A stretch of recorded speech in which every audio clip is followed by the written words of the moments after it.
जय हिंद, वंदे मातरम। सभी को नमस्कार। कैसे हैं? उम्मीद करता हूं सभी कुशल मंगल होंगे और सफलतम मंजिल की ओर अग्रसर होने के लिए तत्पर होंगे। और मैं आपका डॉक्टर देवराज हर्ष पेपर 1 एवं पेपर 2 में पूछे जाने वाले बेहतरीन प्रश्नों की श्रृंखला सीडीपी के अंतर्गत लाया हूं। और जो मित्र बंधु सब्सक्राइब नहीं किए हैं, कृपया हमारे चैनल को सब्सक्राइब कर लें, ज्यादा से ज्यादा शेयर करें। DTA Bhagalpur Divyansh teachers academy with toppers note, class notes. जी चलिए साहब, बढ़ते हैं। आज का पहला प्रश्न, प्रश्नों का चलेगा बेहतरीन भंडारा, करेंगे जबरदस्त एनालिसिस। ये थोड़ी दिक्कत। चलिए, अर्थपूर्ण अधिगम को प्रोत्साहित करने के लिए अध्यापिका को कहा जा रहा है to promote meaningful learning. Meaningful learning अर्थात जो सार्थक हो, अर्थपूर्ण हो, अर्थ यानी जो पॉजिटिव, मीनिंगफुल। तो क्या होना चाहिए साहब? कक्षा में एक अध्यापक अध्यापिका किस प्रकार से बच्चों को सहायता करनी चाहिए? पहला विकल्प है विद्यार्थियों की सहायता करनी चाहिए, वे अपने मनोभावों, मनोभावना मतलब इमोशंस एवं मोटिवेशन, अभिप्रेरणा को सुव्यवस्थित कर पाएं। ठीक, कहता है विद्यार्थियों को उनके प्रदर्शन, क्या कह रहा है? प्रदर्शन के आधार पर। हो गया गलत। आपने कितना नंबर प्राप्त किया है, कितना मार्क्स लाया, क्या इसका प्रदर्शन करना, परफॉर्मेंस, उपलब्धि का प्रदर्शन करना। देख बहिन कितना नंबर आया हमारा, तनी देख, नहीं चलेगा साहब। और बच्चों को गोबर गणेश या क्रीम बच्चा लेबलिंग करना, नामांकित करना, नामीकरण करना, क्या लेबल, ये भी कभी उत्तर नहीं पाया जाएगा। ठीक, क्यों नहीं पाया जाएगा समझ रहे हैं ना? बच्चों को नामांकित करना, मोटा चदरा, गधा, गोबर गणेश, बहुत तरीके से नामीकरण कर दिया जाता है, जो कि नहीं करना है, कदापि नहीं। अगला विकल्प क्या कहता है? विद्यार्थियों में संवाद, संवाद मतलब चर्चा, डिबेट, परिचर्चा, इसको बढ़ावा देना चाहिए, जिससे कि अलग अलग दृष्टिकोण मतलब बहुपरिप्रेक्ष्य, मल्टीपल पर्सपेक्टिव में बच्चे सक्षम हों, सशक्त हों। आप कहेंगे उत्तर तो मिल चुका है। जी हाँ। कक्षा में विविधता की, कहता है अलग अलग रूप, रंग, जाति, अलग अलग अलग अलग भाषा, कन्नड़, गारो, खासी, तमिल, गुजराती, मलयालम, ये विविधता नहीं तो क्या है साहब? डाइवर्सिटी। और इसको बढ़ावा देना चाहिए। उपेक्षा करना, इग्नोर करना गलत है, नेगेटिव वर्ड है। अब मुझे बताएंगे आप 3 नंबर पॉजिटिव, 3 3 3 3 मिल गया।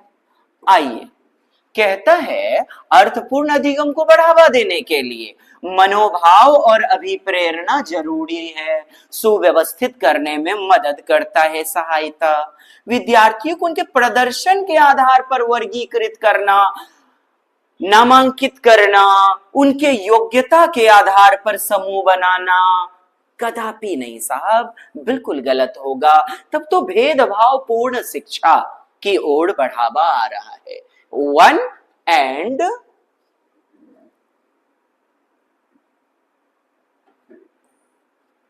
3 और यहां पर क्या दिया है? उपेक्षा, इग्नोर। ये निगेटिव वर्ड है, नोट कर लीजिएगा डियर। एक होता है अपेक्षा करना, प्रोत्साहित करना, मोटिवेट करना, सम्मान देना।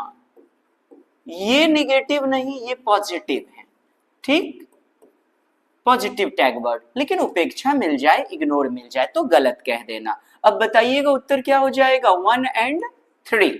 किधर है 1 एंड 3? डी नंबर हो जाएगा उत्तर। प्रतिकूल परिस्थिति, अच्छा प्रतिकूल, एडवर्स, समझ रहे हैं ना आप? एडवर्स मतलब होता है बच्चे के अनुकूल नहीं है सिचुएशन, प्रतिकूल परिस्थिति और उनके साथ हो रहा है भेदभाव, वंचित पृष्ठभूमि, कैसी बैकग्राउंड, वंचित, उनके साथ भेदभाव हो रहा है, हो सकता है वो निम्न जाति तबके के होंगे। इन बालकों को क्या कहते हैं बोलिएगा? Disadvantage child. क्या कहा जाता है? Disadvantage and deprived children, background. तो प्रभावशाली कौन सा नहीं होगा? मेथड, पद्धति, अर्थात निगेटिव वाला चुन लीजिए। विद्यार्थियों को संतुलित चुनौतीपूर्ण लक्ष्य के लिए अभिप्रेरित करना, बिल्कुल, और उनकी सहायता जिस अनुसार हो। ब्रेल लिपि में सीखना है बच्चे को, श्रवण बाधित है या दृष्टि बाधित है, दिव्यांग है, इस आधार पर सहायता उपलब्ध करवाना चाहिए। कहता है सहयोगी समूह। कैसा समूह? सपोर्ट करने वाला, एक दूसरे को सहयोगात्मक गतिविधि, कोलैबोरेटिव लर्निंग होना चाहिए। बात तो सही है, एक दूसरे का समर्थन करने के लिए मोटिवेट करना। कहा जा रहा है आगे, अधिगमकर्ता मतलब विद्यार्थी, शिक्षार्थी से बातचीत करके उनकी आवश्यकता और उनके सम्मुख आई चैलेंज को समझना, अर्थात चर्चा करना। चूंकि बच्चे समूह में सीखते हैं, विद्यालय के बाहर ट्यूशन, ये तो गलत है। यही उत्तर हो जाएगा कि ये प्रभावशाली नहीं है। नेक्स्ट, शारीरिक स्वास्थ्य और सांवेगिक अवस्था। समझिएगा, शरीर अर्थात ये फिजिकल जो है और संवेग अर्थात जो भावनाएं हैं, फीलिंग्स, इमोशंस, क्रोध, प्रेम, घृणा, नफरत, क्या है? इमोशंस। तो शारीरिक स्वास्थ्य और संवेग अवस्था का आपस में संबंध होता है ना? कहता है नगण्य भूमिका होती है, कोई प्रभाव नहीं, यह एक महत्वपूर्ण भूमिका निभाता है। बिल्कुल सही। आप सभी के कमेंट्स प्राप्त हो रहे हैं, बहुत बहुत धन्यवाद। किरण कुमारी, रोशन, हाजी हाय, चंदा, राजीव, किरण, रोशन, सुप्रिया कुमारी, धन्यवाद आप सभी के कमेंट्स के लिए, बहुत अच्छा उत्तर दे रहे हैं आप लोग। आइए देखते हैं, डैश कक्षा में प्रभावशाली अधिगम के लिए डैश वातावरण की रचना करनी चाहिए बजाय डैश के। कहा जा रहा है, समझिए, it is important to create dash learning. तो इंपॉर्टेंट क्या है? कौन सा लर्निंग पैदा करना, कैसा एनवायरनमेंट? तो पॉजिटिव उत्तर लेना पड़ेगा, फियरफुल नहीं चलेगा। प्रतिस्पर्धा, कॉम्पिटिटिव, बिल्कुल नहीं। कहता है कोलैबोरेटिव, और ये क्या है? कॉम्पिटिटिव। कभी भी बच्चे में प्रतियोगिता का भाव, हार जीत की भावना के लिए पठन पाठन नहीं होना चाहिए। कोलैबोरेटिव बोले तो सहयोगात्मक, एक दूसरे के सहयोग से बच्चे सीखते हैं, समकक्ष के सहयोग से सीखते हैं, एक दूसरे के साथ चर्चा में भाग लेकर के सीखते हैं। तो important to create dash learning, तो आपका उत्तर मिला कोलैबोरेटिव। अगला, learning environment in classroom rather than one, rather than की अपेक्षा नहीं। किसकी अपेक्षा नहीं? बताइएगा क्या हो जाएगा यहां पर? रादर देन निगेटिव टर्म लेता है, क्या? निगेटिव, अर्थात यहां पर आपको निगेटिव में लेना है, जैसे प्रतिस्पर्धात्मक, बजाय डैश वातावरण के। उत्तर क्या प्राप्त हो गया साहब? नेगेटिव वाला, रादर देन प्रतिस्पर्धात्मक, प्रतियोगिता। कभी उत्तर ना ले, स्वस्थ प्रतिस्पर्धा उत्तर लेना है। कैसा competition? Healthy competition, healthy competitive, healthy. ऐसा नहीं एक दूसरे का पैर खींच करके, नुक्ताचीनी करके अव्वल आना, टॉपर आना। निम्नलिखित में कौन सा उदाहरण विद्यार्थियों को अधिगम के लिए मोटिवेट, अभिप्रेरित, प्रोत्साहित करने के लिए प्रभावशाली पद्धति है, इफेक्टिव? तो कौन सा हो जाएगा? कार्य देना जो बहुत आसान हो, मध्यस्थ होता है, मॉडरेट, ना ज्यादा सरल ना ज्यादा कम। लेकिन सरल प्रश्न भी आएंगे पुस्तकों में, जटिल भी आएंगे, मध्यस्थ भी आएंगे, बहुत ज्यादा सरल, ये बात तो गलत हो गई ना डियर। प्रतियोगिता के लिए बहुत से अवसर उत्पन्न करना, किसके लिए? कंपटीशन के लिए। यह भी गलत है। पाढ़ उपलब्ध, पाढ़ मतलब समझ रहे हैं? आलंबन, लिख लीजिएगा आलंबन। आधारभूत सहायता अर्थात स्कैफोल्डिंग, ढांचा निर्माण। तो कोई नया सीखने में कौशल मदद करते हैं शिक्षक शिक्षिका अभिभावक, इसी को कहते हैं पाढ़ निर्माण। संकेत एवं इशारे, 3 will be the best answer. सीखने से ज्यादा कार्य पूरा करने पर बल देना, क्या? कंप्लीशन करो, कंप्लीट करो, पूरा करो कार्य। गलत। तो उत्तर क्या प्राप्त हो गया डियर? चलिए बहुत बेहतरीन, आप सभी के उत्तर प्राप्त हो रहे हैं जी, धन्यवाद जी।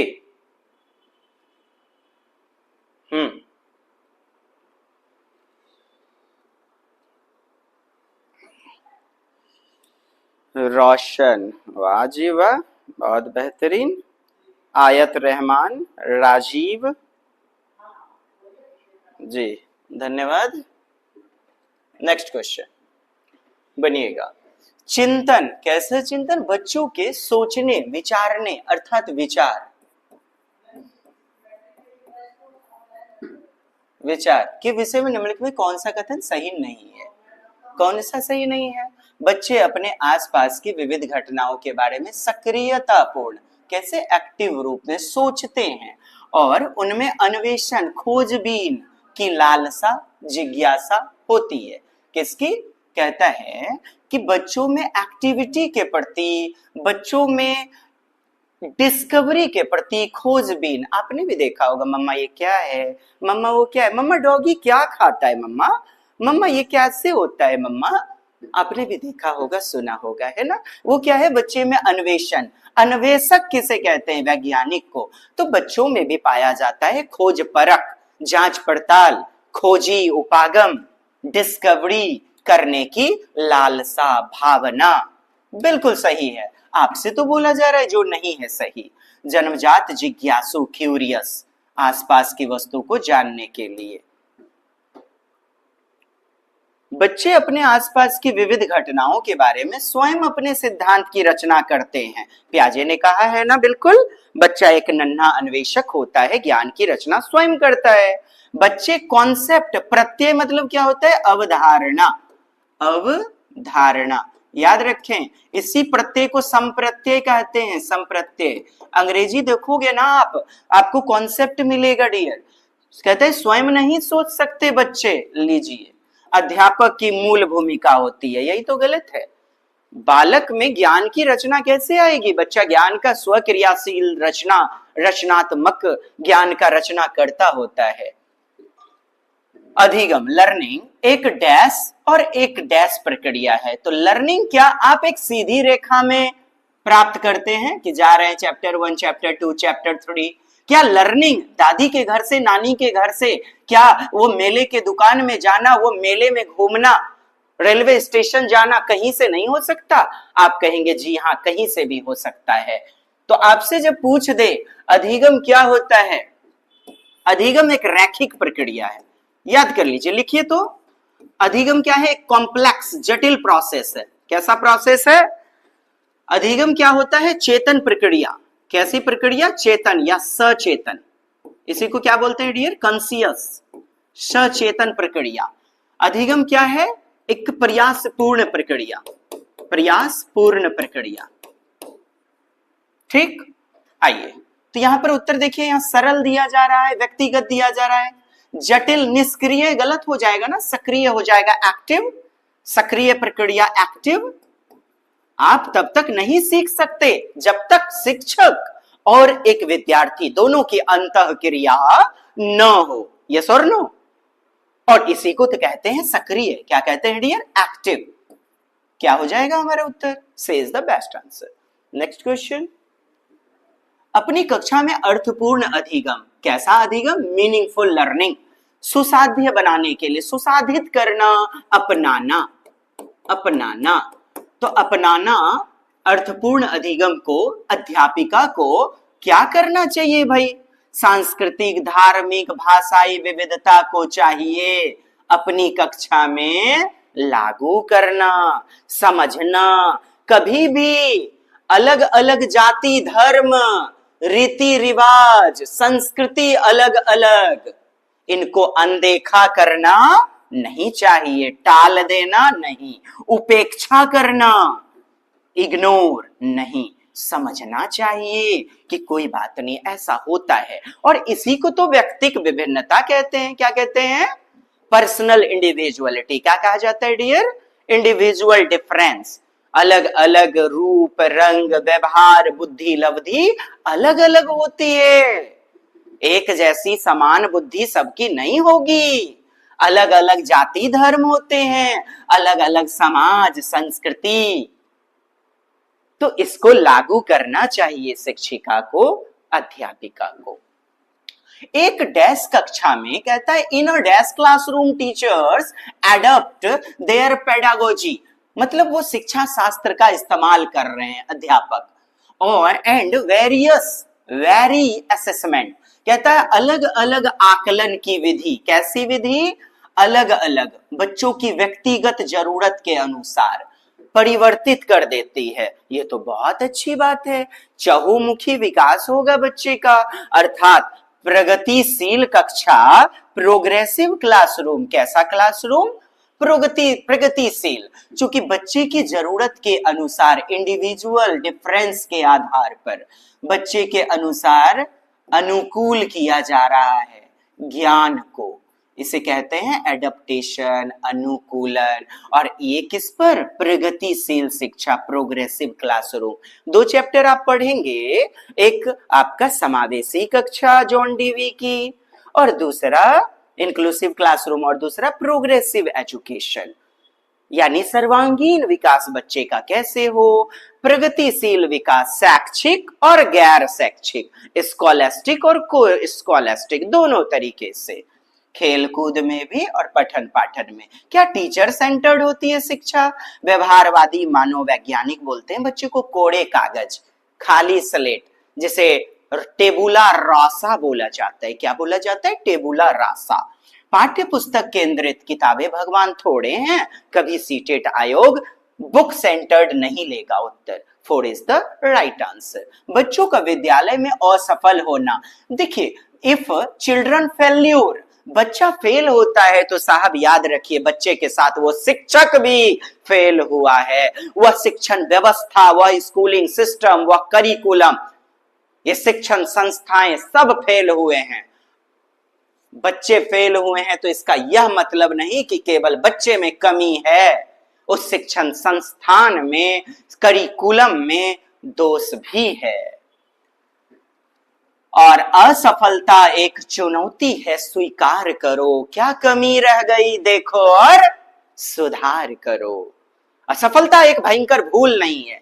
देखना आप सीटेट आयोग में जो उत्तर लिए जाते हैं, असफलता एक कमी नहीं है, एक पैदाइशी कमी जिसके कारण बच्चे को स्कूल से निकाल दिया जाना चाहिए, गलत।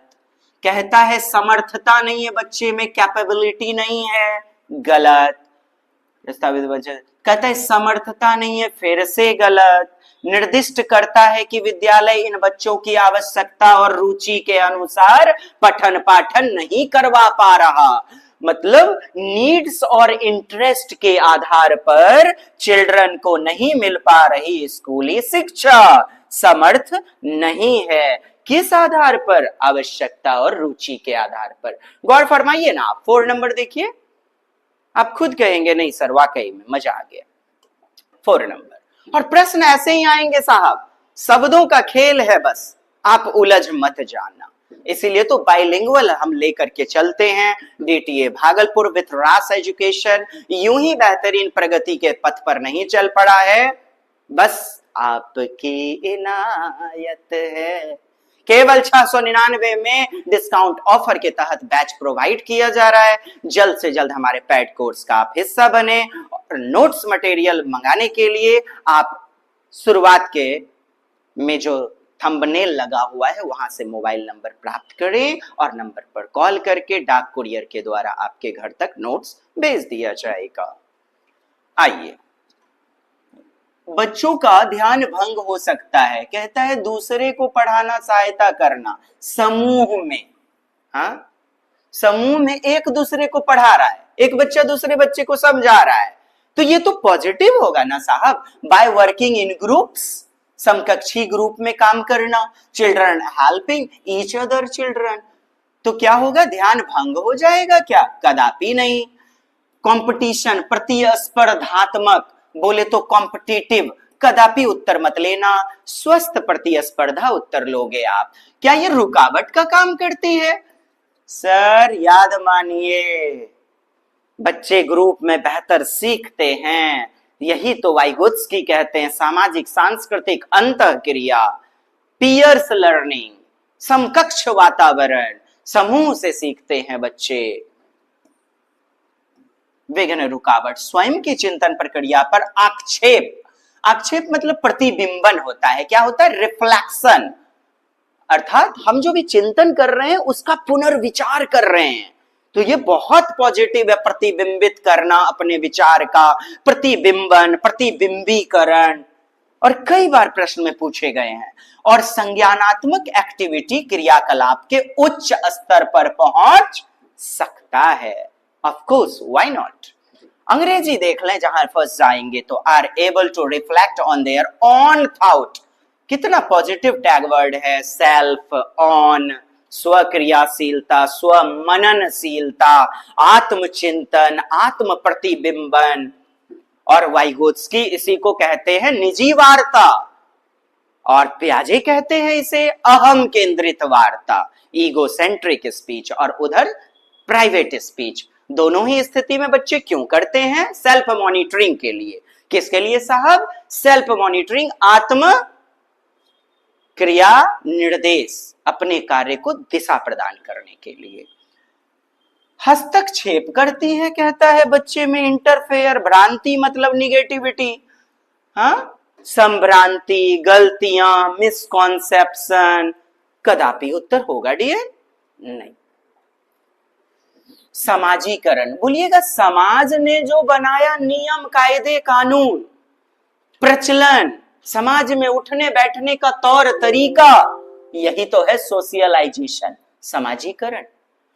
और विद्यालय है द्वितीयक कारक, विद्यालय नियम के अनुसार चलते हैं ना। बच्चा जब बड़ा हो जाता है तो विद्यालय क्या होगा?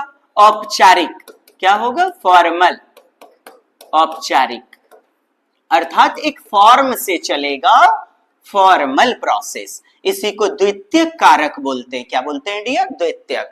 और लिख लीजिएगा द्वितीयक में कौन कौन आता है, बोलिएगा कानून, मीडिया, मीडिया में आपको पत्रकारिता आ जाएगा, यूट्यूब चैनल्स आ जाएगा, जर्नल्स, आपके वर्ड में मीडिया लग गया, बस समझ लेना आप कि ये द्वितीयक ही होगा। धर्म, रीति रिवाज, रीति रिवाज, पॉलिसी अर्थात नीति, क्या? नीति, पॉलिसी, मीडिया, ये सभी क्या हैं? आपके द्वितीयक कारक हैं जो नियम से चलेंगे। लेकिन प्राथमिक में नोट कीजिए, निकटस्थ परिवार के सदस्य, सबसे पहले तो परिवार, माता पिता, समकक्षी, दोस्त मुहिम, निकटस्थ रिश्तेदार, इंटरमीडिएट रिलेशनशिप, साथी समूह, ये सभी क्या? प्राथमिक निकाय हैं। बहुत कम भूमिका, कहता है कोई भूमिका नहीं, ये दोनों तो उत्तर कदापि नहीं होंगे। प्राइमरी एजेंसी हमारा ये परिवार वगैरह, और स्कूलिंग क्या है? Secondary agency, secondary agent. Next question निम्नलिखित में किस मनोवैज्ञानिक ने प्रस्तावित किया कि बच्चों का चिंतन गुणात्मक रूप से, कहता है मल्टीप्लिकेटिव रूप से, क्वालिटेटिव रूप से डिफरेंट होता है एडल्ट के मुताबिक, वयस्कों के मुताबिक। आप कहेंगे जी पियाजे ने क्या कहा था? पियाजे महोदय ने कहा कि गुणात्मक रूप में बच्चे, गुणात्मक रूप में क्या होते हैं? भिन्न, उनका जो थिंकिंग होता है, चिंतन का तरीका जो होता है, तरीका वो अलग होता है। लेकिन मात्रात्मक सेम होता है, क्वांटिटेटिव, अर्थात मात्रा सेम होती है, क्वांटिटी सेम होती है, अमाउंट जो होती है वो सेम होती है। बच्चे जितना सोच सकते हैं बड़े भी उतना चिंतन कर सकते हैं, लेकिन बड़ों का चिंतन, वयस्कों का चिंतन अलग अलग होता है। एक छोटा बच्चा यूट्यूब चला रहा है, आप देखिएगा उसका जब मोबाइल फंस जाएगा, यूट्यूब नहीं चलेगा, वो फेंक देता है मोबाइल को। तो प्रकार यानी गुणात्मक रूप में उनका तरीका अलग है। लेकिन बड़े व्यक्ति देखते हैं नेट को ऑफ करके फिर से रीस्टार्ट करके मोबाइल को, यस और नो? Yes dear. तो प्याजे आपका उत्तर हो गया। नेक्स्ट क्वेश्चन, विकास के विषय में निम्नलिखित में कौन सा कथन सही है? कौन सा कथन सही है? कहते हैं विकास रुचिपूर्ण। क्या? रुचिपूर्ण। जानते हैं इसी को बड़ा बड़ा अक्षर करने के लिए सुरुचिपूर्ण दे देता है। अरे बाबा यहां देखिए ना, रुचि नहीं समझो आप तो इंटरेस्ट देख लो, मिल गया एकदम। Occurs need orderly set to strategy predetermined by genetic factor। कहते हैं सुव्यवस्थित समूह की अवस्था में पूर्व निश्चित, पहले से एकदम फिक्स होता है। पूर्व निश्चित मतलब प्रीडिटरमाइंड। यहां देखिए मेरा कहना है आनुवांशिकता घटक के कारण होता है। कौन सा कथन सही है? विकास एक सरल प्रक्रिया है, एक दिशीय प्रक्रिया। एक बात बताइएगा, क्या भोजन एक ही जगह से प्राप्त होगा? विकास में क्या क्या बोलिएगा? फिजिकल डेवलपमेंट, कॉग्निटिव संज्ञानात्मक विकास, सोशल विकास सोशल डेवलपमेंट सामाजिक विकास, इमोशनल डेवलपमेंट सांवेगिक विकास। क्या ये एक ही जगह से प्राप्त होगा जो आप कह रहे हो कि सरल होता है? हाँ, एक दिशीय एक दिशा में होता है, चक्राकार होता है। चैप्टर पढ़ेंगे आप डियर कि चक्राकार होता है डेवलपमेंट, जिसे वर्तुलाकार वृत्ताकार कहते हैं। लेकिन जो ग्रोथ होती है, वृद्धि, वृद्धि होती है क्या? एक दिशीय वृद्धि। ये जो विकास है ना साहब, ये सरल नहीं, ये विकास एक, बोलिएगा, चक्राकार, एक दिशीय प्रक्रिया नहीं होगी, चूंकि इसके साथ साथ फिजिकल, कॉग्निटिव, सोशल, इमोशनल सभी आपस में जुड़े हुए हैं। सी नंबर, बच्चों के विकास में बहुत सी संस्कृति यानी कि अलग अलग समाज, अलग अलग संस्कृति। सर अलग अलग कहां लिखा है? यहां देखिए ना, विविधताएं। पढ़िए इसे, पढ़िए तो। At first you have to read it carefully. There is a lot of cultural diversity, नहीं दिया है।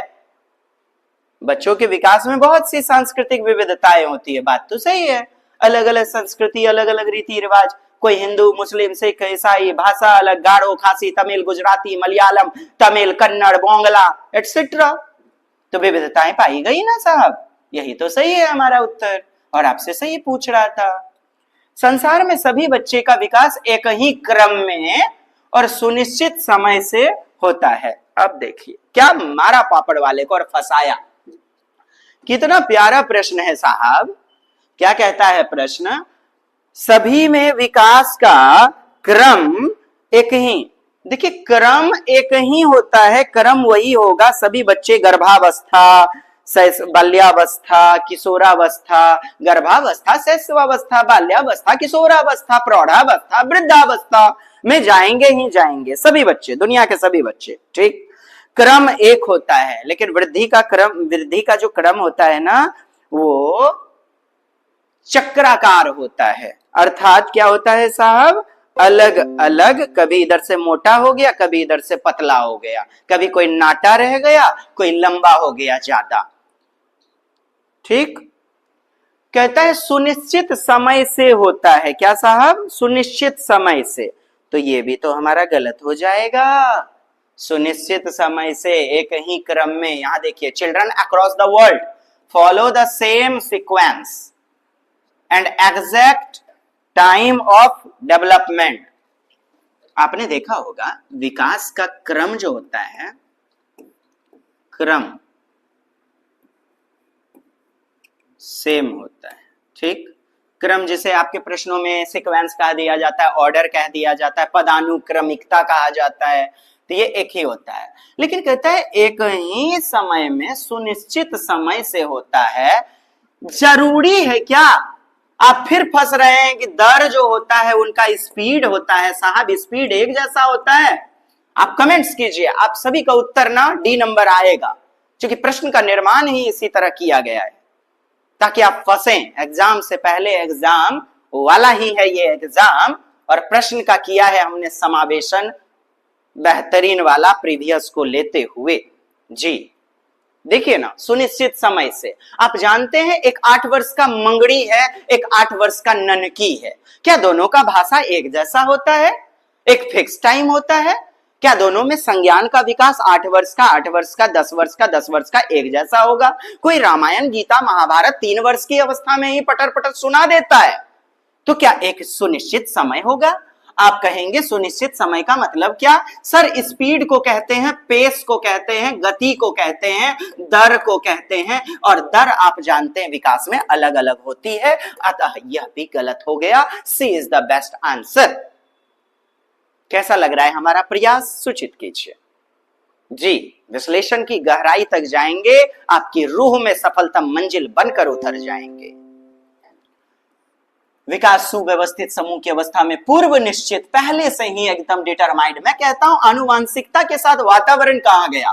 डेवलपमेंट इक्वल टू हेरिडिटी, आनुवांशिकता और वातावरण एनवायरनमेंट भी तो होना चाहिए, दोनों का मिला जुला। यहां केवल आनुवांशिकता कह रहा है। अगला क्वेश्चन है नंबर कितना? मध्य बाल्यावस्था। आइए डियर नोट कर लीजिएगा, बोलिएगा 2 से 6 वर्ष पूर्व बाल्यावस्था, प्री चाइल्डहुड। 6 से 12 वर्ष, 6 से 9 वर्ष बोलिए मध्य बाल्यावस्था।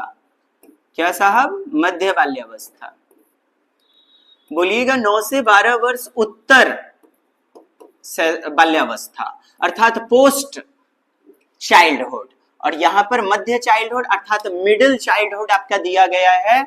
अब देखें, ये जो 2 से 6 वर्ष है, यहां भी कई बार प्रश्न पूछे गए हैं कि भाषा के विकास के लिए सबसे यह संवेदनशील चरण है। कैसा चरण है?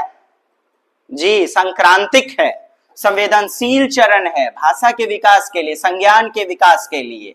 ये क्या है? क्रिटिकल पीरियड है, संवेदनशील। आइए, और 6 से 9 वर्ष में फिर क्या होगा? पेशीय कौशल का मतलब क्या होता है? ये देखिए मोटर अर्थात हाथ पैर अंगों का, हाथ पैर इत्यादि का बेहतर ढंग से संचालन। हाँ जी कमेंट्स कीजिए, बहुत अच्छा। ठीक जी। अब देखें ऐसे प्रश्न जो उठ करके आते हैं ना, आप देखें जीन पियाजे का, आप जानते हैं जीन पियाजे ने 4 अवस्था दी, 0 से 2 वर्ष, 2 से 7 वर्ष, ये वाला किसमें? इसी में मैचिंग होगा, 2 से 7, और 7 से जो 11 वर्ष है ना, ये मध्य बाल्यावस्था होगा, 11 से 15 वर्ष। ठीक, पियाजे का 4 अवस्था जानते हैं ना, इसे कहते हैं शैशवावस्था, सेंसरी मोटर स्टेज, इसे पूर्व संक्रियात्मक, प्री ऑपरेशनल स्टेज, इसे मूर्त संक्रियात्मक, कॉन्क्रीट ऑपरेशनल। और यहीं पर देखना है 6 से 9 जैसे पूछ लिया ना मध्य बाल्यावस्था, आप देखिएगा किस ऑप्शन में मूर्त वस्तु है। मूर्त मिलेगा नहीं तो स्थूल मिलेगा, जिसे हम भौतिक या साकार वस्तु कहते हैं। इंग्लिश देखना, कॉन्क्रीट मटेरियल। क्या मिलेगा? Concrete material. ये देखिए यहाँ पर कॉन्क्रीट मटेरियल इन नेचर, यहाँ पर देखिए मूर्त है। देखिए ना प्रश्न, आप खोजते रह जाओगे ऐसे प्रश्न। बच्चे में यहां पर चौथी अवस्था में, औपचारिक फॉर्मल अवस्था में अमूर्त चिंतन विकसित होता है, अमूर्त अर्थात लॉजिकल थिंकिंग। ठीक, लेकिन अमूर्त चिंतन का, तार्किकता का शुरुआत किस में हो जाता है? तीसरी अवस्था में ही, मूर्त संक्रियात्मक अवस्था 7 से 11 में। यही तो कह रहा है कि तर्क संगत मतलब लॉजिकल थिंकिंग, विचारों का विकास जो कि प्राकृतिक रूप से कैसा? मूर्त होता है। अच्छा, प्रतीकात्मक खेल आप पढ़े हैं 2 से 7 वर्ष में। अच्छा आप लोग नहीं पढ़े हुए हैं प्रतीकात्मक खेल। ठीक, प्रतीक, इसी को चिन्हात्मक खेल। एक बच्चा लकड़ी की लाठी को ले लेता है, जंघाओं के बीच में बुम बुम बुम बुम, चल मेरे घोड़े टिक टिक टिक। ये क्या है? प्रतीक ही तो है। वो लाठी है लेकिन फिर भी घोड़े जैसा प्रतीक। एक झाड़ू को कहता है अमूर्त रूप से सोचने की क्षमता। अमूर्त तो 9 से 12, जब कहता उत्तर बाल्यावस्था। क्या कहता? उत्तर बाल्यावस्था। ये प्रश्न का एनालिसिस करके आप सोचोगे कि क्या कर सकेंगे, तो याद रखना साहब, आप वो कर सकेंगे मुकद्दर का सिकंदर और बेताज बादशाहत प्राप्त कर सकेंगे। क्योंकि प्रश्न ऐसे ही तो आएंगे, यह से ही तो आएंगे, इन्हीं पर डिपेंड होकर आएंगे। और आप उन दिनों भी पछताओगे, अरे बाबा कितना गोल गोल गोल गोल हिंदी शुद्ध वाला दे दिया, ओ माय गॉड। बाबा यहां तो करो, आप कमेंट्स करो मुझे, तब भी तो मैं जानू कितने पानी में हो। आप अपने कॉपी में लिखिए, अंत में उत्तर का मिलान कीजिएगा कि कितने सही कितने गलत। आप अपना मूल्यांकन खुद से कीजिए डियर। आप ही वह व्यक्ति है जो अपने आप को जिता सकता है। देयर इज नो वन, और कोई भी नहीं है, कोई नहीं है, बस फिर भी है मेहनत के दम पर तेरा इंतजार, सफलतम मंजिल तेरा इंतजार। तो किसने रोका है आपको? कर लीजिए सपने मुट्ठी में। समग्र शारीरिक वृद्धि का तेजी से विकास, सर ये तो बोल दिया किशोरावस्था की बातें कि पेशीय कौशल और समग्र शारीरिक वृद्धि, यहां देखिए ये तो किशोरावस्था की बात होगी। 4 इज द बेस्ट आंसर। पियाजे के अनुसार बच्चे अमूर्त संक्रियात्मक अवस्था, आ तो गया 11 से 15 अवस्था, और अमूर्त संक्रियात्मक अवस्था में बच्चे निगमनात्मक तर्क और प्रतिज्ञप्ति चिंतन, बोले तो निगमनात्मक तर्क समझ रहे हैं, डिडक्टिव हाइपोथेटिकल डिडक्टिव रीजनिंग। कैसा हाइपोथेटिकल डिडक्टिव रीजनिंग? निगमनात्मक तरीका, निगमन विधि जान रहे हैं ना, नियम से उदाहरण की ओर। बच्चा जो है इस 11 से 15 वर्ष में ही मैट्रिक में इंटर में रहता है। थेल्स प्रमेय, ज्यामिति, त्रिकोणमिति इसी उम्र में तो मिलती है। Sine theta by cos theta याद कर लेते हैं, कितने लोग सिद्ध किए हैं बताइए। तो उदाहरण से नियम की ओर, आगमन विधि इंडक्टिव में जाते हैं, और डिडक्टिव मेथड में कैसे साहब? हाँ बहुत अच्छा जी, आपके उत्तर बेहतरीन, बिल्कुल सी इज द बेस्ट आंसर। सी आपका उत्तर हो जाएगा, बहुत अच्छा उत्तर दे रहे हैं। चलिए अब यहां पे देखिए क्यों गलत हो रहा है। संरक्षण वर्गीकरण ये तीसरी अवस्था में आता है, मूर्त में, 7 से 11 वर्ष में। किसमें? संरक्षण, उत्क्रमणशीलता, सांकेतिक खेल या प्रतीकात्मक खेल, ये भी 7 से 11 में। केंद्रीकरण जिसे सेंट्रेशन कहते हैं, उत्क्रमणशील सोच, ये भी किस अवस्था में? आप कहेंगे केंद्रीकरण वगैरह, संकेंद्रीकरण, सेंट्रेशन, इरेवर्सिबिलिटी ऑफ थॉट, ये किसमें? 2 से 7 वर्ष पूर्व संक्रियात्मक में पाया जाता है। उत्तर क्या प्राप्त हो गया? Next, Lawrence Kohlberg. अब देखिए कोहलबर्ग ने 3 सिद्धांत दिए हैं, 3 चरण दिए हैं और 6 उपचरण। 3 कौन कौन है बोलिएगा? पूर्व प्री कन्वेंशनल स्टेज अर्थात पूर्व परंपरागत, परंपरागत, फिर उत्तर परंपरागत, और तीनों को 2-2 उप अवस्था में बांटा गया है। सुन लीजिएगा, वीडियो को रोककर लिख लीजिए, बोलिएगा। दंड एवं अनुशासन, फिर दूसरा है सापेक्षतावादी उन्मुखता, क्या? सापेक्षतावादी, इंस्ट्रूमेंटल पर्पस ओरिएंटेशन, और तीसरा है हमारा अच्छा लड़का अच्छी लड़की, और चौथा दंड एवं कानून एवं क्रम अभिविन्यास, law and order, law and order, और पांचवा क्या हो जाता है? सामाजिक संविदा, अच्छा अर्थात सोशल कॉन्ट्रैक्ट ओरिएंटेशन, सामाजिक संविदा, और छठा वाला नीति परक शास्त्रीय, सार्वभौमिक नीति परक शास्त्रीय अभिविन्यास, यूनिवर्सल एथिकल ओरिएंटेशन। ठीक है डियर? सामाजिक क्रम व्यवस्था, पहले क्वेश्चन तो अब पढ़ लो आप। ये तो हो गए जो हिंज थे, हाइनस, यूनानी कथा से लिया गया, इनका नैतिक विकास के ऊपर इनका जो सिद्धांत है कोहलबर्ग का, और इनकी शिष्या थी कैरोल गिलिगन, उन्होंने किया आलोचना कि क्या स्त्रियों में नहीं होती नैतिकता, क्योंकि हाइनस तो केवल पुरुष थे और इनका सिद्धांत पुरुषों पर ही था ना, तो इन्होंने भेदभाव किया, रूढ़िबद्धता, स्टीरियोटाइप को लाया। यही गिलिगन आलोचना भी करती हैं। ठीक साहब? चलिए अब प्रश्न पूरा करते हैं। सिद्धांत मैंने आपको मोटे तौर पर बता दिया। लॉरेंस कोहलबर्ग के नैतिक विकास के सिद्धांत के अनुसार व्यक्ति किस अवस्था में है? जब वह विश्वास करता है कि वर्तमान सामाजिक प्रणाली को सक्रिय पूर्वक बनाए रखने से, कहता है वर्तमान में जो भी समाज की प्रणाली है, जो भी सिस्टम है, उसे आप बदल नहीं सकते। कहता है दृढ़ता पूर्वक, सक्रियता पूर्वक बनाए रखने से। बस हमारा उत्तर मिल गया। इसी को कहते हैं कानून एवं क्रम। मतलब नियम नहीं बदलेगा तो इसे हम कहेंगे social order maintaining, social order maintaining orientation, सामाजिक क्रम व्यवस्था, सक्रियता पूर्वक निभाना। वही चौथा वाला जो बताए, समझिए चौथा वाला जो है ना, उसमें नियम नहीं बदलेंगे, नियम अटल हैं, इसे बदला नहीं जाएगा। और पांचवा जो बताया मैंने सामाजिक संविदा, इसमें क्या होता है, 4-5 गो आदमी बैठ गए, कहा मुखिया जी तब क्या कल जाए, दोनों को बिहा कहा दल जाए, हाँ सरपंच साहब जी जी जी कहा दल जाए। नियम में लचीलापन लाना, समझौता के आधार पर। किसके आधार पर? सामाजिक समझौता। तो पांचवा वाला उत्तर हो जाता है सोशल कॉन्ट्रैक्ट। और छठा वाला सार्वभौमिक नीति परक शास्त्रीय। यहां भी नियम बदलेगा स्व विवेक के आधार पर, अर्थात स्व चुने हुए निर्णय के आधार पर लचीलापन नियम में।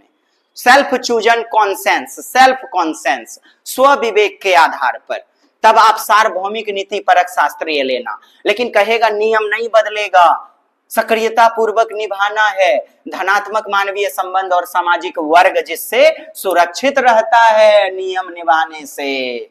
तो यही तो है, दंड एवं आज्ञा पालन नहीं चलेगा इसमें। बच्चे को या तो चॉकलेट पुरस्कार देंगे या फिर जो है दंड देंगे। सार्वभौमिक नैतिक शास्त्र यंत्रीय प्रयोजन समझ रहे हैं? तुमने मुझे पीटा, मैं भी तुम्हें पीटूंगा, जैसा बोर्ड पर लिखा है वैसा ही लिखो। इसी को तो कहते हैं इंस्ट्रूमेंटल पर्पस ओरिएंटेशन। अर्थात पूजा ने देखा बबीता ने सुनीता को पीटा, सुनीता ने भी बबीता को पीट दिया। ये क्या हो गया? टिट फॉर टैट, जैसे को तैसा।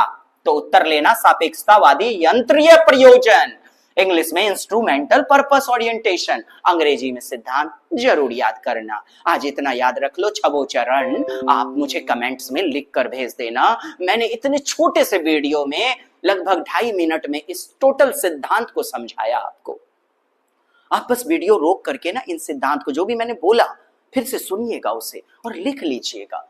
चरण यदि याद ही नहीं रहेंगे डियर, तो उसके अंदर विशेषताएं क्या होती हैं, पाई जाती हैं, आप कैसे बताओगे? How can it possible to characterize, to tell its characterisation.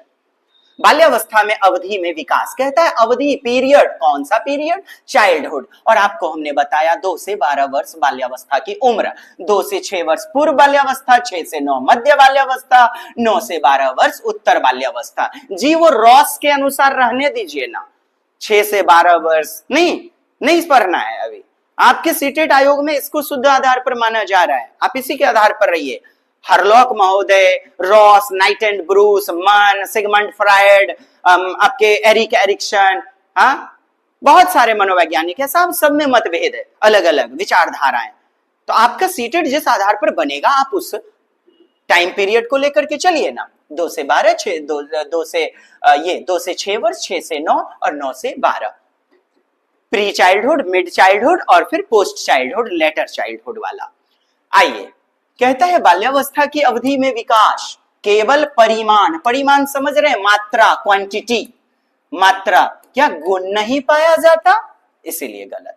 अनियमित और असंबंधित, कहता है जुड़ा नहीं होता है, डिसजॉइनिंग होता है। सर बस पे बैठे, क्या ज्ञान का निर्माण सह संबंधता नहीं हुआ? कि परिवहन किसे कहते हैं, प्रदूषण किसे कहते हैं? अर्थात ये वातावरण से संबंधित होकर ही ज्ञान देना चाहिए, असंबंधित ज्ञान नो चोलबे। कहता है धीमी गति से होता है एवं उसे मापा नहीं जा सकता है। क्या कह रहा है? धीमी गति से होता है और उसे मापा नहीं जा सकता है, ये भी बात गलत। बहुस्तरीय और मिश्रित होता है, जी हाँ, मल्टी लेयर्ड। आप इतना देखो ना, जहां पर आ जाए बहुस्तरीय, जहां पर आ जाए बहु विविधताएं, एकदम सही होगा। चूंकि समावेशी कक्षा में किसी को पेट दर्द, किसी को माथा दर्द, किसी को पेट दर्द, क्या एक प्रकार का टेबलेट बेलारगन से काम चलेगा? पैरासीटामोल एक प्रकार का टेबलेट सब बच्चे में काम करेगा? नहीं ना। इसीलिए तो मैंने बोला अलग अलग, कभी बच्चा टेप रिकॉर्डर से, रेडियो से, कभी प्रोजेक्टर से, कभी आपका जो है जियो बोर्ड के माध्यम से, 10 ग्राम के माध्यम से, पुस्तकों के माध्यम से सीखेगा, कभी अपनी दादी से, नानी से, अभिभावक से सीखेगा, कभी ट्रेन के सफर में बच्चा सीखेगा। अलग अलग प्रकार का लेवल, बहुस्तरीय। Yes, is it? will be the answer or not? Tell with me. धीमी गति से होता है क्या? उसे मापा नहीं जा सकता है साहब? समझिएगा, विकास के कुछ पक्षों को आप माप सकते हैं। शारीरिक पक्ष को 70 केजी वजन है इसका, 5 फीट का इंसान है। अब पूरी तरह कहेंगे पूरी तरह मापा ही नहीं जा सकता तो भी गलत हो जाएगा। उत्तर क्या मिला? 4 is the best answer. Next question, zone of proximal development ZPD, निकटस्थ विकास का क्षेत्र क्या है भाई? ये वाइगोत्स्की का टर्म ZPD निकटस्थ विकास का क्षेत्र किसे कहते हैं साहब? बोलिएगा। बच्चा खुद से स्वतंत्र कार्य जो करता है, ये देखिए, खुद से स्वतंत्र रूप में से जो कार्य करता है,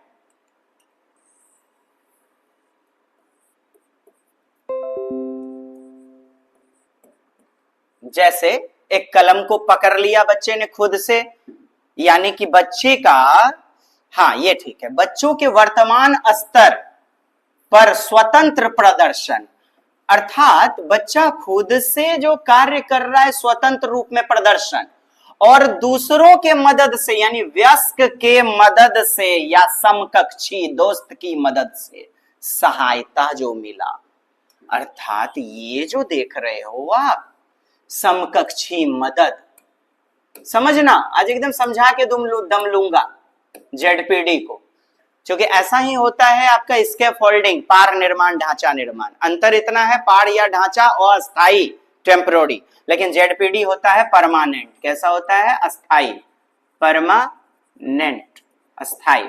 होता क्या है साहब? देखिए, साइकिल जब चलाने सीखते थे, याद कीजिए, पत्थर पे टेबल पे पैर रख करके खुद से चलाते थे, या तरलकी साइकिल चलाते थे, निचल की।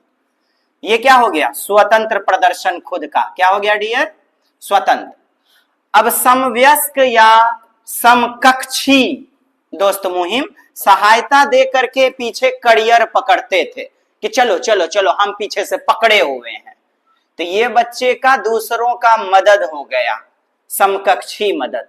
अब दोनों के सहायता से आपने बेहतरीन सीख लिया साइकिल चलाना।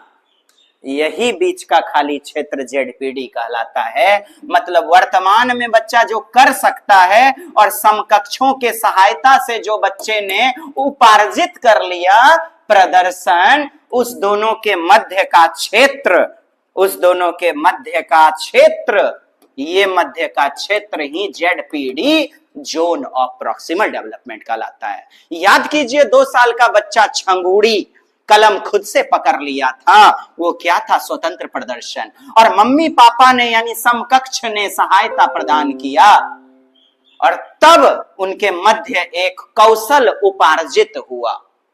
यही क्या है? ZPD। Okay dear, 3 is the best answer. विभिन्न प्रकार के कार्य, विभिन्न प्रकार के कार्य क्या बकवास है? वह प्रक्रिया जिसमें बच्चे समाज के वयस्क सदस्य नहीं, शुरू के विभिन्न समझ वाले व्यक्ति के समान समझता है, कदापि नहीं। एकदम इसको नोट कर लेना आप। प्रगतिशील कक्षा, सब पढ़े सब बढ़े, ठीक? तो प्रगतिशील कक्षा अर्थात चहुमुखी विकास, सर्वांगीण विकास बच्चे का हो। क्या हो? चहुमुखी विकास, सर्वांगीण विकास। आइए, आकलन मूल्यांकन मतलब टेस्ट लेना, इवैल्यूएशन, असेसमेंट। क्यों लेते हैं बच्चे का एग्जाम? फीडबैक मिलता है, प्रतिपुष्टि। क्या मिलता है? फीडबैक। बच्चे की कॉपी में गलतियां देख लिए तो क्या मिला? अरे रे रे, बच्चे को लगता है समझने में चुनौती महसूस हो रही है। क्या हो रही है? संभ्रांति, भ्रांति, रिक्ति, अधिगम अंतराल। और शिक्षक भी विचार करेंगे, पुनर्विचार करेंगे। जी, पुनर्विचार। रुकावट उत्पन्न करता है? नहीं, बच्चों की लर्निंग में रुकावट नहीं, बच्चों के अधिगम में हेल्पफुल नहीं होता? क्या होता है? अभिभावक को फीडबैक देने के लिए, हाँ, कि ये असफल विद्यार्थी है, ये कमजोर बच्चा है, ये कम कमजोर है, या महाभूसगोल, सफल, कम सफल, असफल, इसको पहचानने में ऐसा फीडबैक किसको देना? पेरेंट्स को। मतलब पेरेंट्स को खुश करने के लिए पढ़ा रहे हो? नहीं, अरे बाबा, बच्चे में संज्ञान का विकास होना चाहिए, इसलिए पढ़ाई होती है, अधिगम होता है। बेहद महत्वपूर्ण है। It is very important since it gives insight. ये क्या बच्चों में समझ की जानकारी देती है कि बच्चे कहां तक समझ पा रहे हैं। ये टेस्ट, ये मूल्यांकन, ये आकलन बच्चे में समझ रिक्ति को प्रदान करती है और टीचर को भी पता चलता है कि मेरी पेडागोजी को सुधारने की, विचार करने की जरूरत है। अध्यापिका को अपने शिक्षा शास्त्र पर विचारने में सहायक होता है। हार्वर्ड गार्डनर, लीजिए, बहुबुद्धि का सिद्धांत कहता है कौन सा अनुपालन सही है। एक बात बताइए, भाषिक बुद्धि 8 प्रकार की बुद्धि है ना। भाषिक बुद्धि तो लेखक होगा, लॉयर, वकील हो सकता है, हाँ, एक नेता हो सकता है जो भाषा का कमाई खाता है, भाषा में लचक नहीं, भाषा को लच्छेदार ढंग से बोलने वाला एक नेता भी। भाइयों एवं उनकी बहनों, आप मुझे वोट दें, आपको 5 साल बाद यहां सभी देखने को मिलेंगे। हमारा भारत महान और कोई नहीं विदेश, पूरे देश में है बड़ा हुआ हमारा हिंदुस्तान। भाइयों एवं उनकी बहनों जी। तो मूर्तिकार कहां से साहब? मूर्तिकार तो स्थानिक बुद्धि होती है मूर्तिकार में। ये वाला मैचिंग तो गलत हो गया। स्पेशियल इंटेलिजेंस, बॉडीली, देखिए शरीर का, गति का प्रयोग खिलाड़ी करता है जी, क्रिकेटर। और ये writer over the wicket ball आई और ये क्रिकेट के खिलाड़ी युवराज सिंह ने हर्षल गिब्स के बॉल में छक्का, और ये 6 बॉल पे 6 छक्के। कैसे सर? गति के साथ, टाइमिंग के साथ, शरीर में लचक। लचक नहीं बोलेगा, एग्जाम में बोलेगा लोच। लोच मतलब फ्लेक्सिबिलिटी, फ्लेक्सिबिलिटी। और ये नहीं हो तो मौत का कुआं वाला कर्तव्यबाज, एक एक्रोबेट, वो भी मौत के कुएं में गिरता नजर आएगा। शरीर पर नियंत्रण करके ही आप मोटरसाइकिल वाला मोड़, जो वृत्ताकार मोड़ होता है, शरीर को लचकाते हैं, तब मोड़ कटते हैं। याद कुछ आया जी? अभी शारीरिक गति वाले व्यक्ति, ठीक, एक नर्तकी, शारीरिक गति, बॉडीली काइनेस्थेटिक इंटेलिजेंस, यही तो हमारा सही है।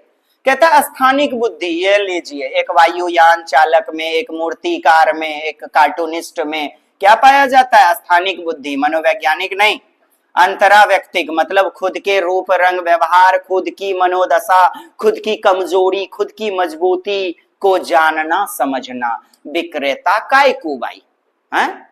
विक्रेता तो दूसरे की जरूरत का ख्याल रखता है, इसलिए सेल्स पर्सन थोड़े होगा।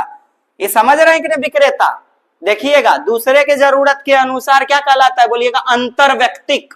इंटरा दिया है, इंटरा मतलब खुद का फीलिंग को समझना, और इंटर जब मिले तो समझिएगा दूसरे की फीलिंग को समझना।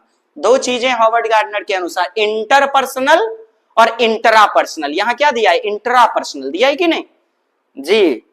बहुत बढ़िया समझा रहे हैं सर। हाँ बिल्कुल बिल्कुल साहब, इसी की तो रोजी रोटी खाते हैं। तेरी मंजिल ही हमारा लक्ष्य है, तभी तो बेहतरीन समझाते हैं। और अंत में आपकी इनायत है, कभी नहीं लीजिएगा साहब। विक्रेता, ओ भाई साहब हल्दीराम का भुजिया नहीं है तो कोई बात नहीं है, आप ये ले लो ना, ये भी बहुत टेस्टी लगता है। अच्छा कोई बात नहीं, खा लीजिए ना, पैसा नहीं दीजिएगा। अरे क्या रमोतार भाई, आप तो अपनो आदमी है, पैसा नहीं दीजिएगा। वो काहे परेशान हो रहे हैं? अब लीजिए, अपना वस्तु तो उसने बेच लिया। तो विक्रेता में कैसी बुद्धि? आप कहना इंटरा नहीं, इंटरपर्सनल। कैसा? इंटरपर्सनल, ठीक। और विक्रेता में आ जाएगा ये भी भाषिक बुद्धि, क्योंकि भाषा की खेती खाता है वो, भाषा की कमाई। एकदम समोसा राते में भूजा था, वो भाई साहब अभी तुरंत मैंने जो है ना, अभी भूजा है, फ्राई किया हुआ है, क्या अभी छू के देख लो, गरम है ना। अरे गरम क्या, तोरो एकदम जो है ना, एकदम सीधे जो है ना ले जाइएगा एकदम बरारी पुलवा पे, वहां पे लकड़ी कोयला का जरूरत नहीं पड़ेगा, इतना गर्म है। बताइए, समोसे से एकदम इंतकाल कर देगा, इतना गर्म है। यही सब भाषा सब सुनिएगा ना। तो खैर साहब, चलिए, B is the best answer. Next question. बच्चों का संज्ञान का माने खोपड़ी का विकास, भेजा का, कॉग्निशन का विकास चरण में होता है। कौन? लेव वाइगोत्स्की के अनुसार, हाँ, बोलता है चरणों में होता है। चरण में कौन बोले हैं? पियाजे। कौन बोले हैं साहब? वाइगोत्स्की तो बोल रहे हैं कि समाज उपकरण है, संस्कृति उपकरण है, यानी कि भाषा महत्वपूर्ण होता है, भाषा पहले, विचार बाद में। और इंपॉर्टेंट है क्या? भाषा। और ये देख रहे हो आप, भाषा अधिग्रहण यंत्र मतलब LAD, लैंग्वेज एक्विजिशन डिवाइस, ये किसने दिया हुआ है? बोलिए नॉम चॉम्स्की। किसने?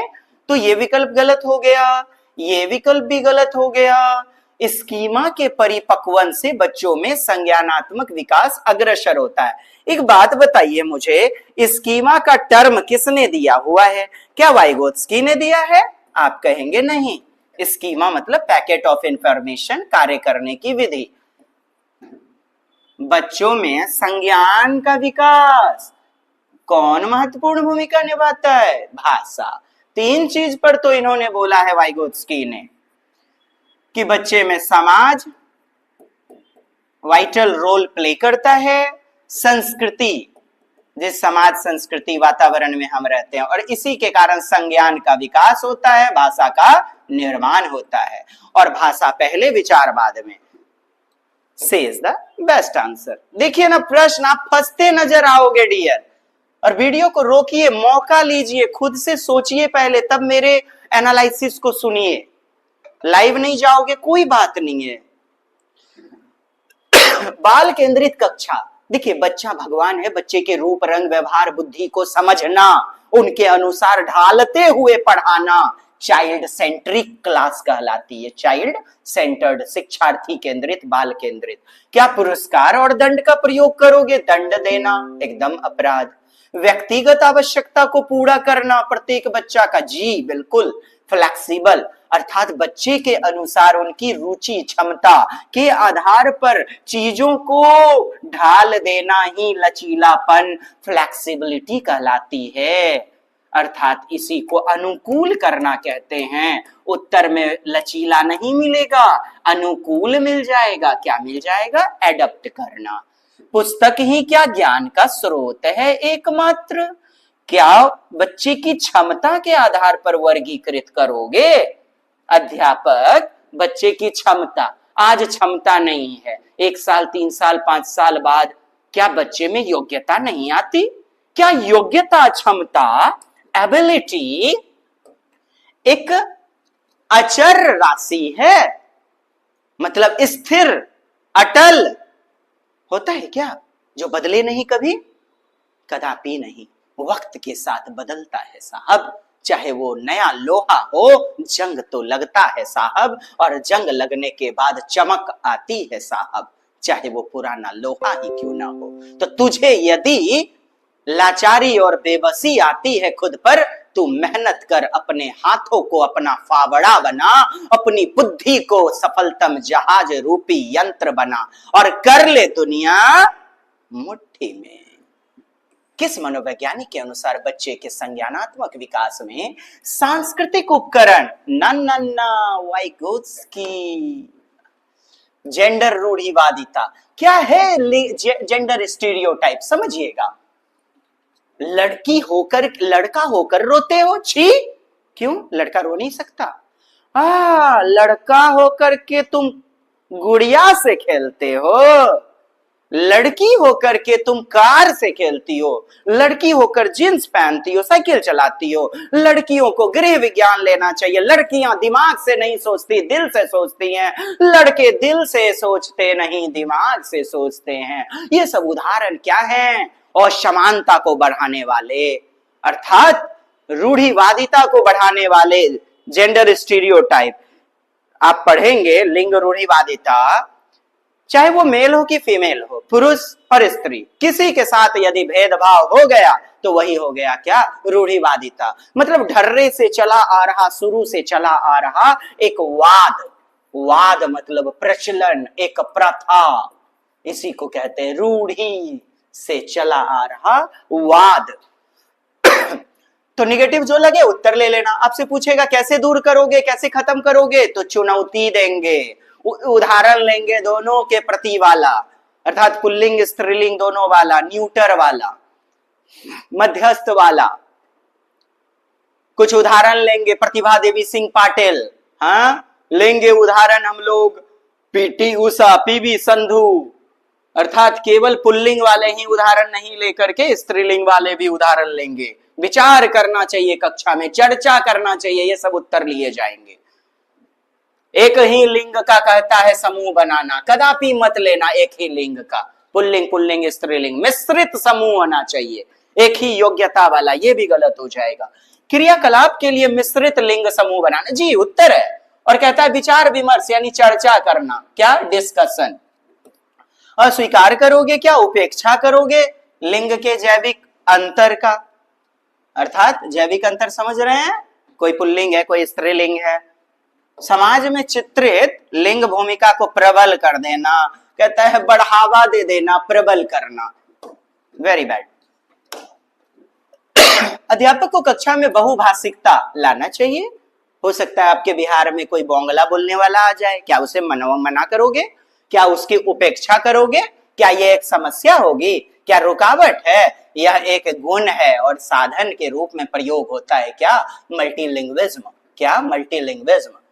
कोई बच्चा कर्नाटक से आ जाएगा, कन्नड़ बोलने के पढ़ने लगेगा, अपनी मातृभाषा में प्रयोग करेगा, तो क्या ये एक गुण नहीं है, जी एक साधन के रूप में कार्य करता है। एसेट रिसोर्स बहुभाषिकता एक व्यवस्थागत मुद्दा है, कहते हैं सिस्टमैटिक इशू, अर्थात सरकार जैसा लागू करेगी वैसी। आपको फंसाने की साजिशें की जाएंगी, साजिश नहीं साजिशें, मत फंसना डियर। इस आज के सेगमेंट को आप डाउनलोड कर लेना, शेयर करना ज्यादा से ज्यादा, और 10 दिन बाद पुनः एक बार देख लेना प्रश्नों के शब्दों के साथ कैसे खिलवाड़ करता है। ये आज के एनालिसिस में मैं आपको बता रहा हूं, जी आपको ये बता रहा हूं। इसी एक पर आधारित आने वाले 10 प्रश्न आप कैसे समाधान करेंगे। बच्चों की आवश्यकता को किस प्रकार संबोधित करते किए जा सकते हैं, प्रश्न हल करने के लिए विशिष्ट निर्देश उपलब्ध कराकर देख लें। बच्चे को इंस्ट्रक्शन देना, क्या बच्चा रोबोट है। रटने पर आधारित मेमोराइजेशन, चुनौतीपूर्ण और नीरसता दूर करने के लिए क्रियाकलाप देकर, ठीक वे प्रश्न देकर के जिनमें अभिमुखी चिंतन यानी कि अभिसारी चिंतन है, अर्थात ये भी गलत। अभिमुखी का मतलब कन्वर्जेंट थिंकिंग, एक रूपी बंद अंत, जिसी को कहते हैं इन द बॉक्स थिंकिंग। उत्तर क्या मिला, बी नंबर, रटने पर आधारित परीक्षा देकर, जी नहीं। उत्तर क्या प्राप्त हो गया, सी नंबर, चुनौतीपूर्ण कार्य और नीरसता को दूर करने वाला। इसका मतलब क्या हुआ, नीरसता दूर करने वाला मतलब रुचि, रोचक परक, कैसा रोचक परक, इंटरेस्टिंग, गतिविधि आधारित क्रियाकलाप देकर, लर्निंग बाय डूइंग, एक्टिविटी देकर के, giving challenging task and activities to prevent boredom. Prevent मतलब रोकना, किसको, बोर्डम, उबाऊपन को, नीरसता को, और यही सी नंबर हमारा उत्तर हो जाएगा ना। उम्मीद करता हूं समझ पा रहे हैं जी। कमेंट्स करें, कमेंट्स करें। If you are not understanding then comment me, okay dear, very good, excellent. झुकेगा नहीं साला, हाँ बहुत अच्छे बहुत अच्छे, एकदम झुकेगा नहीं, जब तक तोड़ेंगे नहीं तब तक, बिल्कुल नहीं छोड़ेंगे साथ, साथी तेरा साथ न छोड़ेंगे, कब तक, सफलतम मंजिल तक। अब मंजिल पे ले जाके ठेल देंगे एकदम, चल जाइएगा, नौकरी करेला। पठन वैफल्य मतलब डिसलेक्सिया, तो मुद्रित प्रिंटेड चीजों को पढ़ने में असफलता, कठिनाई, उनके पढ़ने और लिखने के कौशल में विकार। बताइए उत्तर, पढ़ने और लिखने। सर लिखना तो डिस्ग्राफिया होता है, मैं आपको फिर बताना चाहूं पढ़ने में गलत होगा ना, आप लिखने में भी गलती करोगे। जो भी प्रिंटेड है पुस्तकें या अखबार, आप उसे पढ़ते हैं तो लिखने की कौशलता भी जो है ना गड़बड़ होती है। और एक बात बताओ, ऐसा कौन सा विकल्प है, कहेगा पूर्ण शारीरिक स्वास्थ्य परीक्षण। अच्छा, शारीरिक विकृतियां, शारीरिक दक्षता नहीं आना, डिस्प्रैक्सिया लेना, सामाजिक सांस्कृतिक संदर्भ को जानकर, अरे ये क्या, उनकी जटिल व उच्च स्तरीय समस्याओं का हल करने की क्षमता का आकलन करके पठन वैफल्य बच्चों की पहचान किस प्रकार की जा सकती है। 1 नंबर, क्या, पढ़ने में विकृतियां, और पढ़ना ऑप्शन नहीं रहेगा तो लिखना ले लेना, क्योंकि पढ़ना और लिखना दोनों ही एक साथ साथ द्वितीयक रूप, भाषा के द्वितीयक रूप के अंतर्गत आते हैं। आंशिक दृष्टि वाले, अर्थात बच्चे को थोड़ा थोड़ा दिखाई दे रहा है, पार्शियली साइटेड, विद्यार्थी के लिए निम्न में कौन सा सामग्री उपयुक्त नहीं है? सामग्री TLM, टीचिंग लर्निंग मटेरियल। तो कैसा टीचिंग लर्निंग मटेरियल उपयुक्त नहीं है? आइए देखते हैं। बोलती पुस्तकें, बोलिएगा, ये बोलती पुस्तकें अर्थात टॉकिंग बुक्स। ऐसे किताब रहता है ना, उस पे कलम रखिएगा, वो किताब को पढ़ना शुरू कर देती है। इसी को कहते हैं टॉकिंग बुक्स, बोलती पुस्तकें। स्पर्शीय सूचना पट। अब देखें, स्पर्शीय के साथ मिल जाएगा त्रिविमीय। ये किसके लिए? दृष्टि बाधित बच्चे के लिए सही होता है। हाँ, जिनको दिव्यांगता कैसी है? आंखों से, विजुअली चैलेंज्ड। स्पर्शीय जिसे हम टैक्टाइल या फिर जिसे हम बुलेटिंग बोर्ड, कैसा? फेल्ट वाला, फील करने वाला, छू सकने वाला। स्पर्शनीय नहीं समझे? आइए, त्रिविमीय वस्तु, जैसे ये घन है तो उभड़ा हुआ है, उभार वाली वस्तु, इसे बच्चा छुएगा, छूकर तो समझ सकता है, आंखों से ना, थोड़ा दिव्यांग है साहब। कौन सी उपयुक्त नहीं है? तो ये तो उपयुक्त है। छोटी मुद्रित वाली वर्कशीट, कहता है स्मॉल प्रिंट हुआ है तो उसे तो और दिक्कत होगी, क्योंकि बच्चा एक तो थोड़ा थोड़ा देख रहा है, आंशिक दृष्टि है। और छोटी मुद्रा वाली कहता है कार्य सीट, स्मॉल प्रिंटिंग वाला, ये तो गलत है, बड़ा प्रिंटिंग वाला किताब होना चाहिए। बड़े आकार में मुद्रित पुस्तकें, बिल्कुल सही है, लार्ज प्रिंटेड। त्रिविमीय नक्शे और चार्ट, जी बिल्कुल सही है। 3 डायमेंशन समझ रहे हैं ना, लंबाई, चौड़ाई, ऊंचाई सब रहता है। उभाड़ वाली वस्तुएं जिसे बच्चा छू सकता है, जैसे आपका घन, घनाभ इत्यादि रहता है ना, तो बी नंबर हो गया निगेटिव वाला। अंतर्निहित विचार समावेशी शिक्षा के पीछे, देखें, एक छत के नीचे सब पढ़ेंगे मिलकर के, ना कोई अमीर ना कोई गरीब, ना कोई अपवंचित समूह का बालक, ना कोई दिव्यांग, सब सामान्य विशिष्ट बालक, सब बच्चे सीखने के लिए तत्पर। अलग अलग अक्षमता वाले बच्चों के लिए विशिष्ट शैक्षिक संस्थान का प्रावधान। कहता है अक्षमता है बच्चे में, डिसेबिलिटी है, कोई हैंडीकैप्ड है, तो उनके लिए विशिष्ट शिक्षा का इंस्टीट्यूशन का प्रावधान करोगे। गलत हो गया ना डियर? तब कैसे मना रहे हैं हैप्पी न्यू ईयर? कमेंट कीजिए इस वाले विकल्प पर, जल्दी से कीजिए, कमेंट्स कीजिए। दार्शनिकता की, कहता है फिलॉसफी कहती है कि सभी बच्चों में नियमित विद्यालय मतलब रेगुलर स्कूल, जो डेली बेसिस पर होता है, डिस्टेंस कोर्स नहीं, नियमित विद्यालय, रोजिना जाते हैं वो डेली, प्रतिदिन समान शिक्षा पाने का अधिकार। कैसा? समान शिक्षा पाने का अधिकार। और फिर कह रहा है सी नंबर, बच्चों को उनकी योग्यता के आधार पर अलग करना। पृथक करना मतलब क्या? सेपरेट करना, अलग करना। और व्यवसाय के लिए प्रशिक्षण देना। व्यवसाय की, ये भी गलत हो गया। बच्चों की अक्षमता के आधार पर उनकी सीमाओं की पहचान करने के लिए उन्हें नामांकित करना। क्या? क्वेश्चन देखें, the underlying belief behind inclusive education is, समावेशी कक्षा के अनुसार बच्चे में क्या हो जाएगा उत्तर? कमेंट्स करें। क्या डी नंबर उत्तर होगा? बी नंबर उत्तर होगा? क्या होगा? समावेशी शिक्षा के पीछे अंतर्निहित विचार, क्या विचार है? आखिर समावेशी कक्षा क्यों आया? कमेंट्स करिएगा जी। देखें इस क्वेश्चन में आप लोग कितना एकदम माहिर हैं।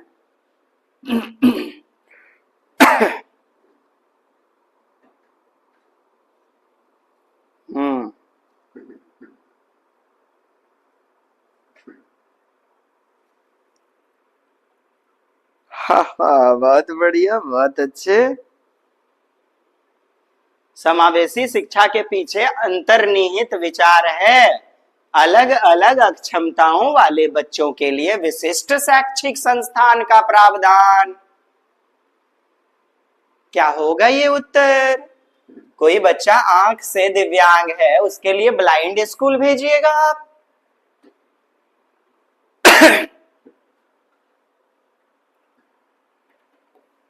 विशिष्ट शैक्षिक संस्थान, provisioning of special education institution for children with different handicaps.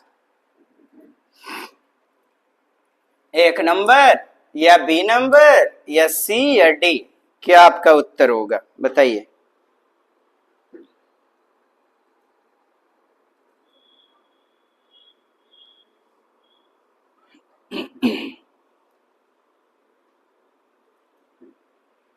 कोई दम ही नहीं है इस प्रश्न में, है कि नहीं है? सब बच्चा सामान्य बच्चों के साथ जो है ना बैठ करके पढ़ेगा, सामान्य बच्चों के साथ, सभी बच्चों को नियमित विद्यालय में समान शिक्षा। ठीक है डियर, कुछ नहीं करें, पढ़े जितना उतना पचाइए भी, एनालिसिस करें, विश्लेषण करें, और हम आपके साथ हैं डियर। आपको मॉक टेस्ट हर विषय का एकदम थ्योरी के साथ फुल कंटेंट मिलेगा। ठीक, टॉपर्स नोट वगैरह हमारे साथ चल पड़े हैं। ठीक, कक्षा 1 और 5 के लिए, और कोई भी दिक्कत हो ना इस कांटेक्ट नंबर पे आप कांटेक्ट कर लीजिएगा। ठीक है डियर, और ये हमारे रास भाई साहब का देख रहे हैं, ये फोन नंबर है। हाँ, किसी पे भी कांटेक्ट करेंगे आपको मिल जाएगा। ठीक है, आज दीजिए इस डीजे को इजाजत, बहुत बज लिया। ठीक है, जय Hind, Vande Mataram, love you all.